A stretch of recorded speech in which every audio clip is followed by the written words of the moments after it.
So here I am again. We meet now in part 3 of the lecture on Arvind Adiga's The White Tiger. Now here in this lecture, I shall be coming to the essence of the work, how it's going to be remembered, what are the questions it raises, and what is it that Adiga is hinting at. The type of introspection that he wants us to go into. Warning bells. I have named this slide warning bells because of the frightening picture of contemporary India that has been painted by Arvind Adiga in The White Tiger. Sinister and frightening rationalization of murder. There is no sense of guilt in Balram. He's happy. He rationalizes. And therefore, this type of rationalization is frightening. Therefore, a warning bell. A criminal compromising of values is seen throughout the work. Compromising of values shall lead to a society that will be valueless. A warning. Brazen, shameless justification of corruption, crime, and sin are seen throughout the work. Is this where society is headed? Warning.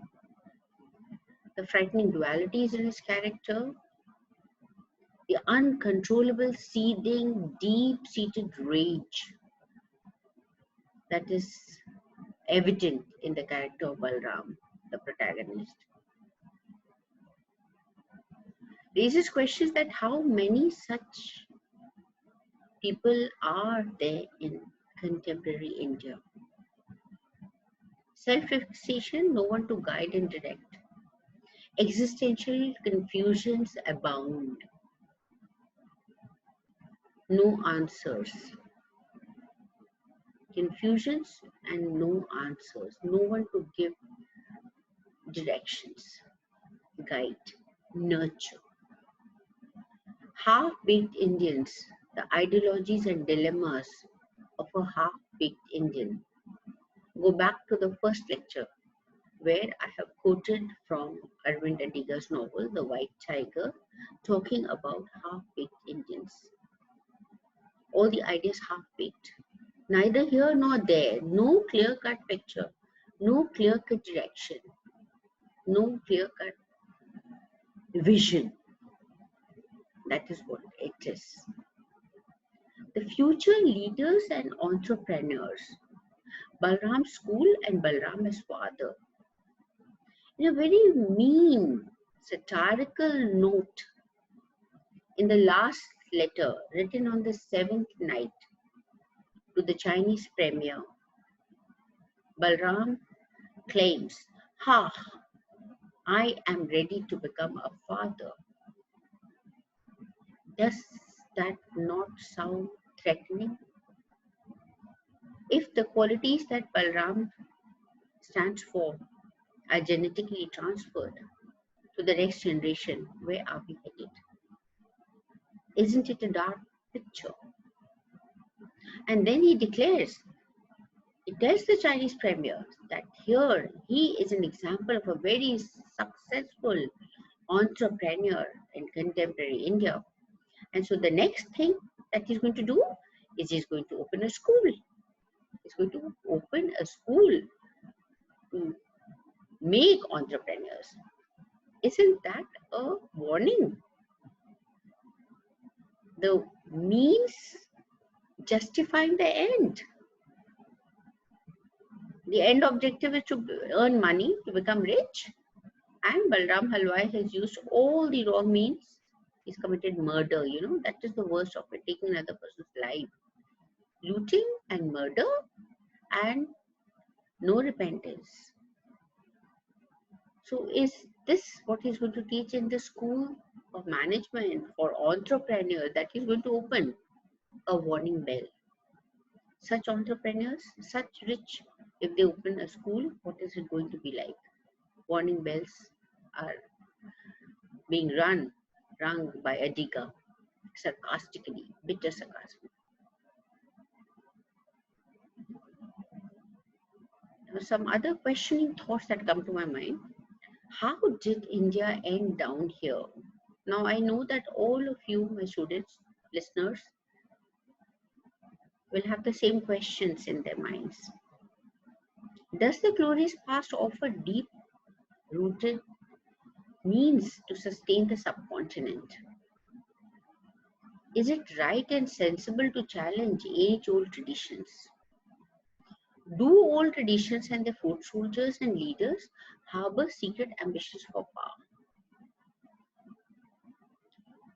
Let me tell you, any old civilization, rich in tradition, is caught between the flux of tradition and modernity.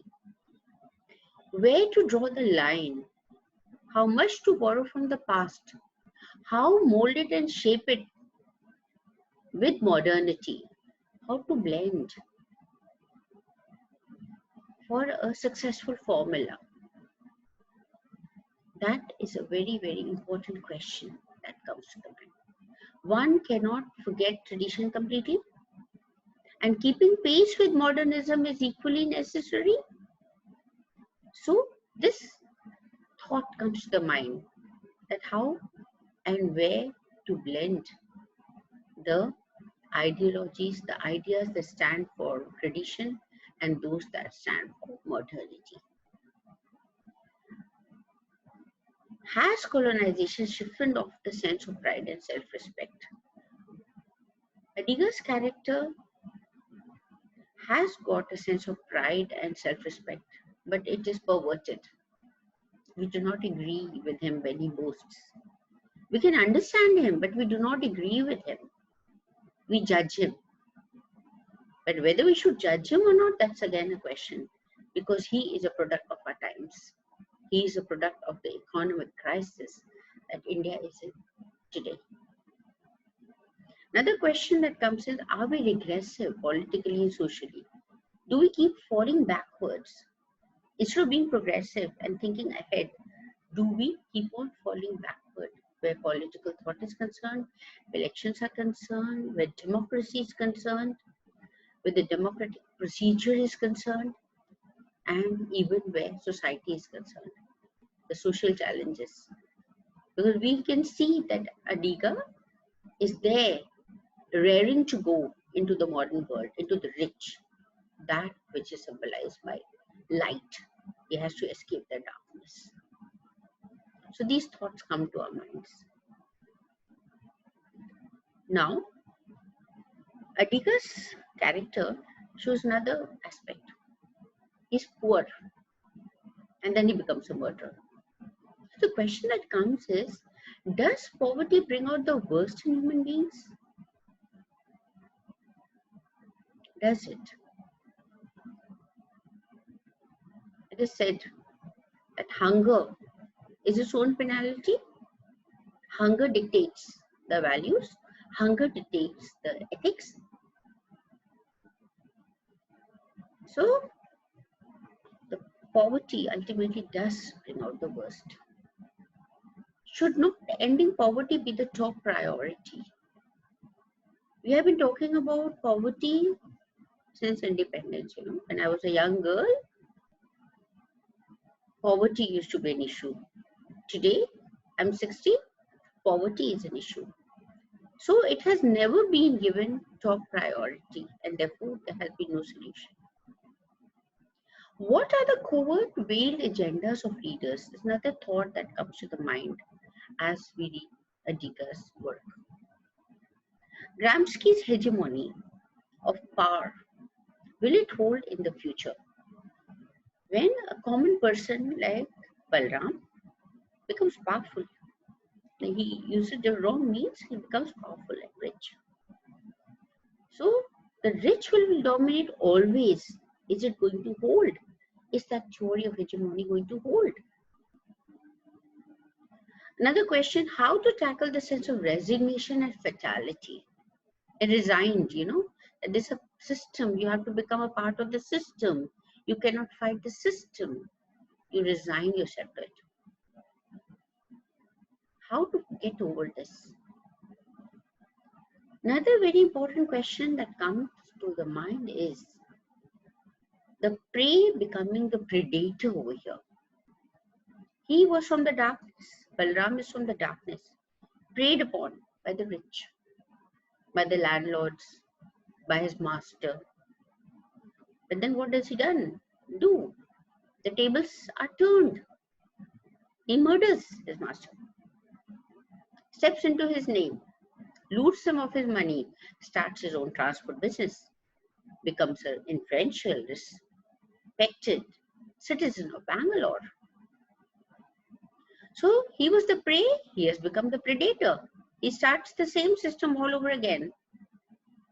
He exploits, he uses bribery, all that has been done to him, that he has been seen, done by the rich to the poor. The moment he becomes rich, he also starts doing the same. So the prey has become the predator. So the number of predators rises. What next? When we think of the white tiger in a jungle, the number of predators is less. The number of prey is more. But if the prey becomes the predators, the numbers change. So here is a thought to ponder on. Another question that comes is why this loss of vision, faith and hope? How to make India better? You, my dear students, the youth, the future of tomorrow, you have to think how to make India better. We all have responsibilities. Any work of literature raises these questions. It prompts a response. These are the thoughts and these are the prompts being given by the author, Adiga. Here again, an attempt at an answer to the complexities, the complex situation that has been presented by Arvind Adiga in The White Tiger. Now, literature reflects society and sets off chains of reactions or reflections. It shows what society is and it makes us think, reflect on the condition. What we need today is literature that exposes, raises questions, challenges. You must remember that most of these works that have stood the test of time have challenged the existing standards. They've broken through the chains that bind the minds of a particular generation. Challenged. So literature should raise questions, challenge. Now, identity and hate and violence have been politicized today. What the need of the hour is that we need better human beings as leaders. An old Chinese proverb comes to my mind. A fish rots at the head. So the rot starts from the top. So the leaders have to be better human beings as leaders. That goodness will filter down and maybe purify the society, cleanse it of its evils, make it better for the future generation, for our children, for the next generation. Another answer is repression shall not be tolerated today. Times have changed. Balram does not tolerate repression. Times have changed. Even a common individual, a simple person, needs respect. The dignity of the human has to be maintained. Freedom of choice and responsibility for the choices made. One keeps on harping on freedom. Yes, freedom has to be given. Choices have to be made. But once a choice is made, you are responsible for the choice. for the actions that you take thereon. Another important issue is that needs respect for plural multidimensional identity, which might be a possible answer. An individual exists at many levels. All those levels have to be respected. No classifications and categorizations. Because classification, categorization of society are divisive. They divide, exclude. They're not inclusive. They exclude. And the moment the process of exclusion starts, there is need for violence. Leads to violence. Because one wants freedom. The possibility for upward social mobility according to the individual's ability is needed, and therefore removal of the hurdles in the system. Each individual, according to his ability and capability, should live in a society where there is the possibility that he can rise, he can grow, he can mature, he can grow. So upward social mobility. And for that, what is needed is removal of the hurdles that are rampant in the system.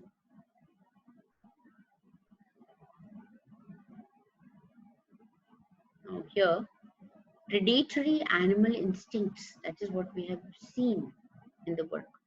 The white tiger. Symbolically, the white tiger standing for predation. Crime, killing. These have to be checked by an effective law and order machinery. We are human beings, we are not animals. An effective law and order situation machinery has to be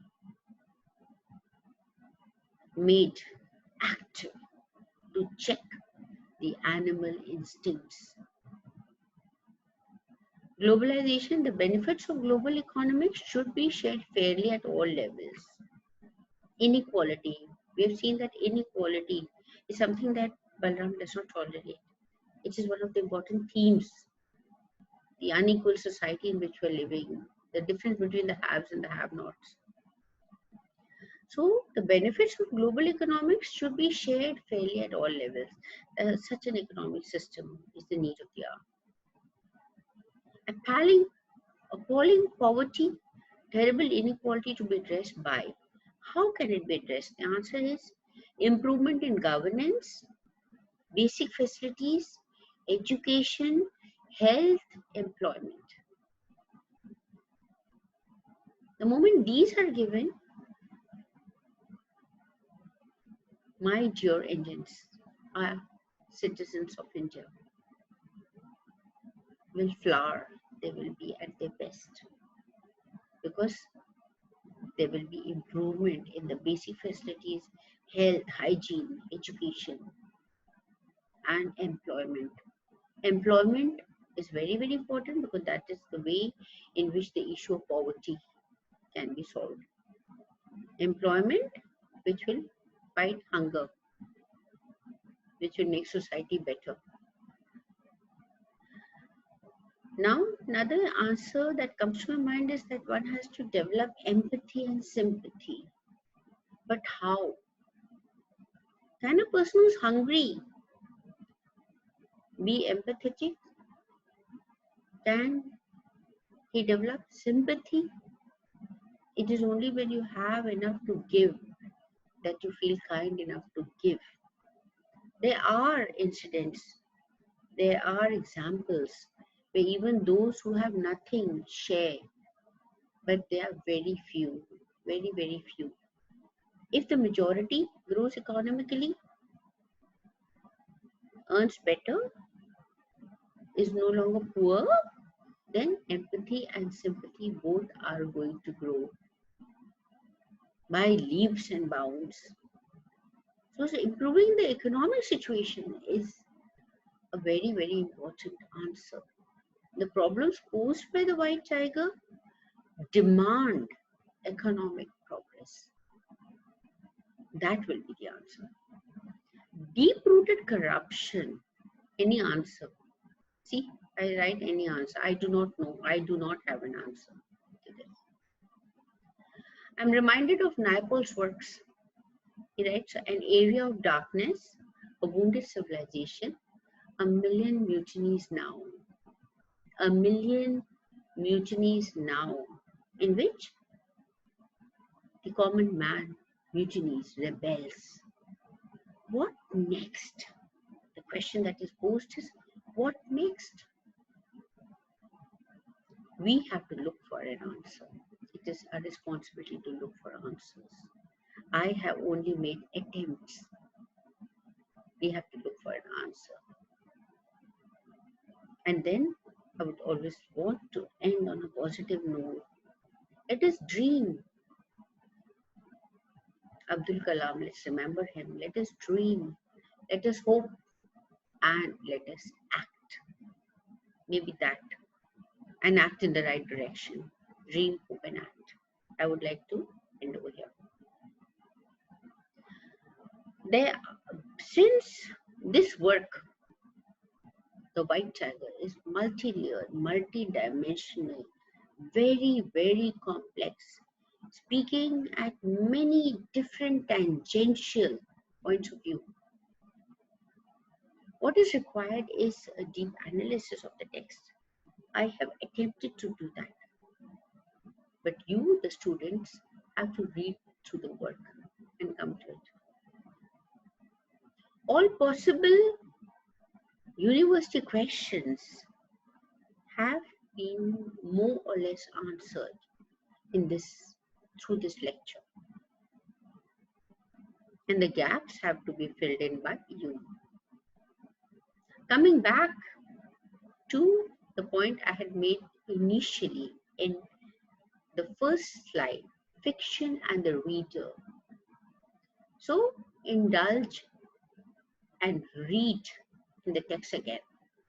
The pre-critical, the critical, and the aesthetic.